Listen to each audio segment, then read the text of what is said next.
તો નમસ્કાર દર્શક મિત્રો, દેશ દુનિયા અને ગુજરાતના તાજા મહત્વના અને માહિતીલક્ષી મોસમ સમાચારમાં આપનું સ્વાગત છે।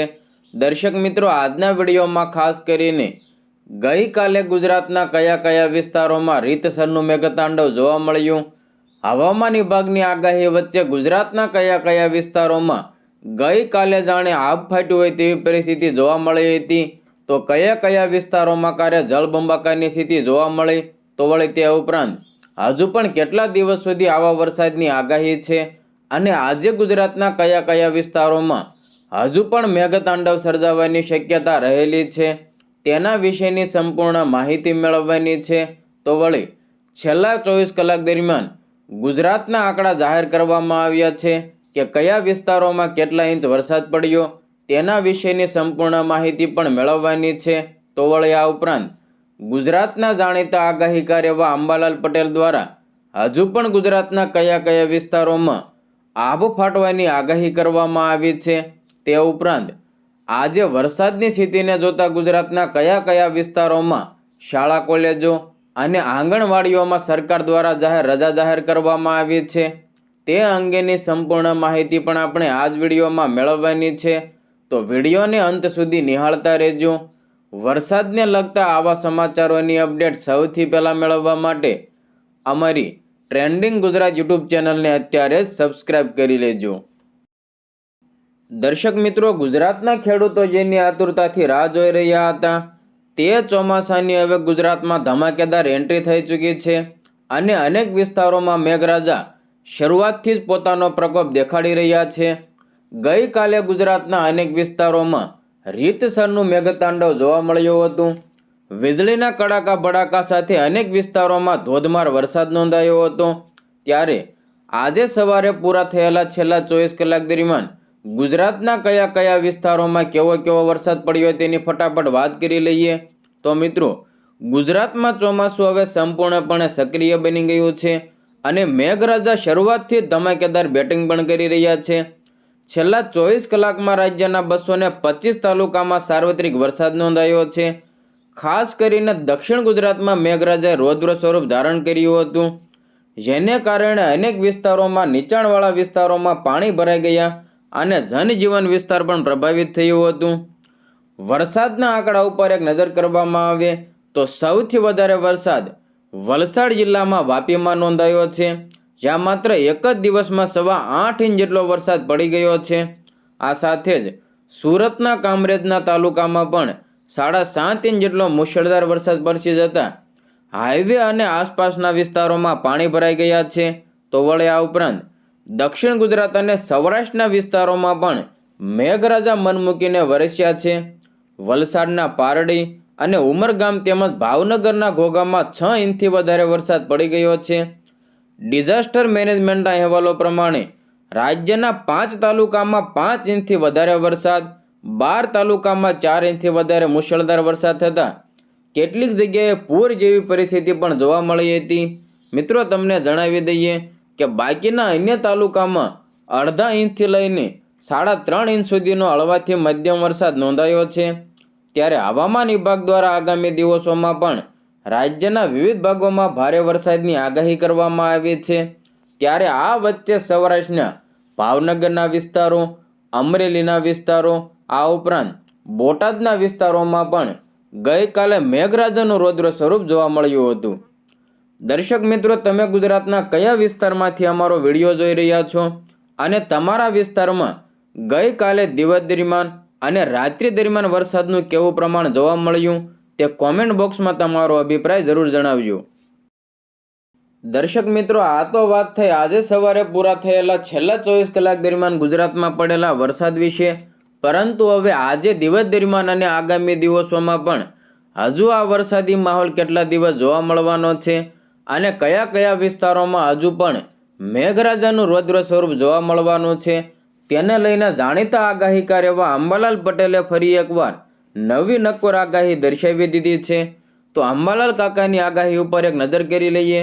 મિત્રો, ગુજરાતમાં હાલ ચોમાસું બરાબરનું જામી ગયું છે, ત્યારે જાણીતા આગાહીકાર એવા અંબાલાલ પટેલે રાજ્યમાં વરસાદને લઈને વધુ એક મોટી આગાહી કરી દીધી છે।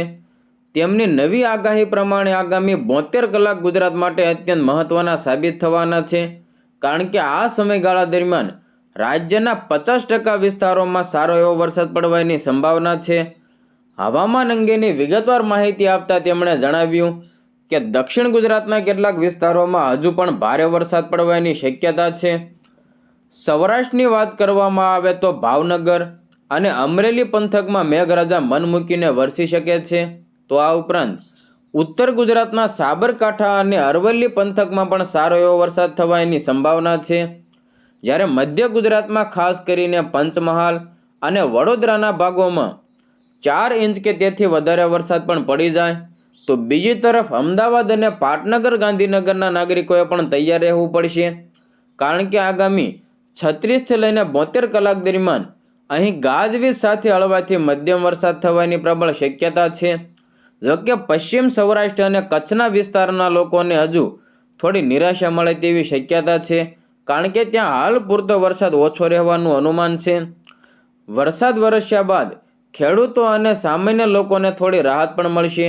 મિત્રો, આગામી 9 જુલાઈ પછી રાજ્યના કેટલાક ભાગોમાં વરસાદથી વિરામ એટલે કે વરાપ નીકળવાની શક્યતા છે. જોકે દક્ષિણ ગુજરાત અને દક્ષિણ સૌરાષ્ટ્રના વિસ્તારોમાં આ વરાપ ક્યારે નીકળશે તે વિશે હાલ કોઈ ચોક્કસ આગાહી કરી શકાય તેમ નથી. આ વિરામ લાંબો સમય નહીં ચાલે, કારણ કે 14 જુલાઈની આસપાસ બંગાળની ખાડીમાં એક સિસ્ટમ સક્રિય બનવાની છે અને આ નવી સિસ્ટમ સીધી અસર 16 થી લઈને 20 જુલાઈ દરમિયાન ગુજરાતમાં વરસાદનો નવો રાઉન્ડ આવવાની શક્યતા છે. એટલું જ નહીં, અંબાલાલ પટેલે એવી પણ ચેતવણી આપી છે કે જુલાઈ મહિનાના અંતમાં અને ઓગસ્ટ મહિનાની શરૂઆતમાં પણ રાજ્યમાં અણધાર્યો અને ભારે વરસાદ થવાની શક્યતા રહેલી છે. હવે મિત્રો, ગુજરાતના હવામાન વિભાગ દ્વારા જાહેર કરાયેલા નકશા પ્રમાણે ગુજરાતના કયા કયા વિસ્તારોમાં કેવા વરસાદ પડવાની શક્યતા છે અને આજે ગુજરાતના કયા કયા વિસ્તારોમાં રેડ એલર્ટ, કયા વિસ્તારોમાં ઓરેન્જ એલર્ટ અને કયા વિસ્તારોમાં ભારે વરસાદનું યલો એલર્ટ જાહેર કરવામાં આવ્યું છે તેની ફટાફટ વાત કરી લઈએ. મિત્રો, સૌપ્રથમ દક્ષિણ ગુજરાતના વિસ્તારોની જો વાત કરવામાં આવે તો દક્ષિણ ગુજરાતના વિસ્તારોમાં આજે પણ ગઈકાલની જેમ અનેક વિસ્તારોમાં ભારેથી અત્યંત ભારે વરસાદ પડવાની શક્યતા રહેલી છે, જેથી અનેક વિસ્તારોમાં ભારેથી અતિ ભારે વરસાદનું રેડ એલર્ટ પણ આપી દેવામાં આવ્યું છે. જે વિસ્તારોમાં વલસાડ, દમણ અને દાદરા નગર હવેલી, નવસારી, ડાંગ, તાપી અને સુરતના વિસ્તારોમાં આજે ફરી એકવાર ભારેથી અત્યંત ભારે વરસાદ થવાની શક્યતા છે, જેથી આ જિલ્લાઓમાં આજે પણ રેડ એલર્ટ જાહેર કરવામાં આવ્યું છે. એટલે કે આ વિસ્તારના લોકોને સાવચેત રહેવાની જરૂર પડશે. તો વળી વડોદરા, છોટાઉદેપુર, પંચમહાલ અને દાહોદના વિસ્તારોમાં ભારે વરસાદનું યલો એલર્ટ આપી દેવામાં આવ્યું છે. તો બાકીના 2 જિલ્લા ભરૂચ અને નર્મદાના વિસ્તારોમાં ભારેથી અતિ ભારે વરસાદનું ઓરેન્જ એલર્ટ જાહેર કરવામાં આવ્યું છે. તે જ પ્રમાણે સૌરાષ્ટ્રના વિસ્તારોમાં આજે માત્ર 1 જિલ્લામાં રેડ એલર્ટ આપવામાં આવ્યું છે. મિત્રો, સૌરાષ્ટ્રના ભાવનગરના આજે પણ રેડ એલર્ટ જાહેર કરવામાં આવ્યો છે. એટલે કે ભાવનગરમાં આજે પણ અત્યંત ભારે વરસાદ પડવાની શક્યતા રહેલી છે.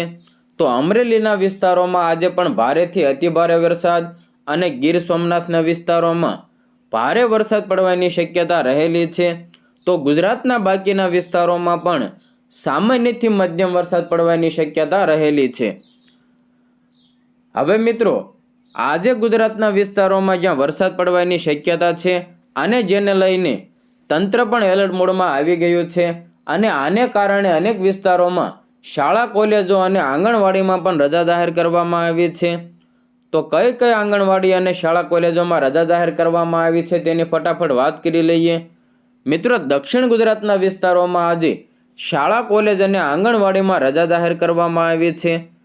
દક્ષિણ ગુજરાતમાં છેલ્લા 24 કલાક ભારેથી અતિ ભારે વરસાદની આગાહી વચ્ચે સુરત, વલસાડ અને દમણ અને દાદરા નગર હવેલીમાં વહીવટી તંત્ર દ્વારા રેડ એલર્ટ જાહેર કરવામાં આવ્યું છે. ત્યારે મુશળધાર વરસાદને પગલે સર્જાયેલી પૂર જેવી સ્થિતિ અને વિદ્યાર્થીઓની સુરક્ષાને ધ્યાનમાં રાખીને સુરત શહેર, વલસાડ, વાપી તેમજ કેન્દ્ર શાસિત પ્રદેશ દમણ અને દાદરા નગર હવેલીમાં આજે એટલે કે મંગળવારના રોજ તમામ શાળાઓ, કોલેજો અને આંગણવાડીઓમાં રજા જાહેર કરી દેવામાં આવી છે.